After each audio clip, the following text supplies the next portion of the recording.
London stock market is kicking off on a very positive note to start the current market week. But the big story, which we're getting this conversation started off with Juliana Olayinka from our London studios, who's my colleague, is around the pensions for the railway workers in the UK. Juliana, good morning. And let's get it started. Hope you had a great weekend. Did you? I did have a great weekend. Thank you, Bosun. I hope you did too. Yes, thank you. So how do we balance the books? How do you think the railway authorities will balance this book? About $32 billion in liabilities, just about 20 billion, sorry, pounds, I beg your pardon. 32 pounds in liabilities, about 24 billion pounds in assets. So where will the railway workers get their money?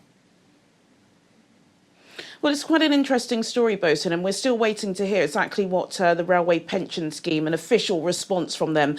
But a very senior pension expert called John Ralph has just finished his conducting of a report into exactly what's going on with the Railway Pension Scheme. And over the weekend, he was giving a series of interviews saying it's not fit for purpose, quoting those figures you said there, liabilities of £34 billion with only £24 billion worth of assets. I think one of the major stories surrounding this exposure is the collapse of Carillion. Carillion was a huge construction company, and when it collapsed in 2017, it was one of the biggest corporate failures we had seen, besides obviously Thomas Cook, which happened in September preceding that. But with Carillion, they had over 13,000 pension schemes, very different, intricate schemes for different people and benefits. And when the company collapsed, you'd have expected the Railway Pension Scheme to oversee those pensions. They were unable to, and they had to lean on the government's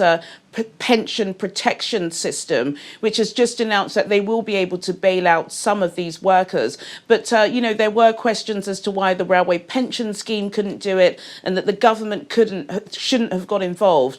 Now, we have had a spokesperson from the RMT union, which is the union that looks after workers who work within transport, and they said they think the Railway Pension Scheme is fit for purpose. But there are a lot of people that are worried because, of course, especially in trying times in the economy at the moment, there are certain industries that are failing, and a lot of people have been putting money in for over 10, 20 years, and if they can't get their money out, who is going to fend them in their older age?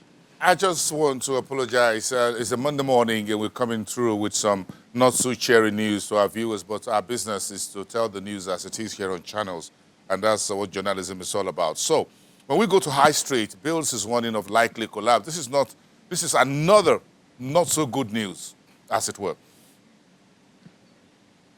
Another not great news story. It's funny because every single week I'm talking to you both and we're talking about another failure on the British High Street.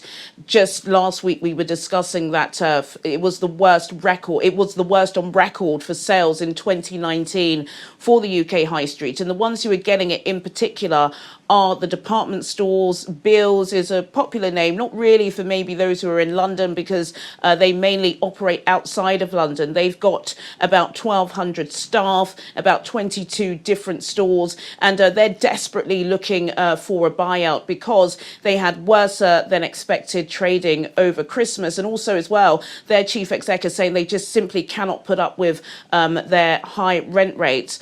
So they're seeking a bailout. They've said this morning that even if they do get a bailout, they will have to let some of their staff go and shut down some of their stores. Their trading for the end of the year was down about £3 million worth of losses. So it's not great. Of course, we know that the government are trying to develop schemes where they're trying to push back, inject some money back into the high street. There are a lot of advertisements on TV at the moment trying to encourage people not just to go to the big stores, but to use their high street. So Bills is just another, another story, another week, another high street failure. But they are trying, and apparently, according to the last report I read, there are potentially 2 buyers. But even with that, there will be some losses. Juliana, tomorrow we'll talk more about the London Capital and Finance fiasco. I'm following those folks on Twitter over the weekend, and I've seen a number of stories around what is going on with investors. Why is it that some of them may not get any money back? All of that tomorrow. That story is not over yet. A lot of folks still want to get their money back. Looks like the window is closed on many of them. Thank you so much, Juliana. 1:30, you're joining Chimezie Obiwagu for Business Incorporated. You have a lot to talk about the UK markets then.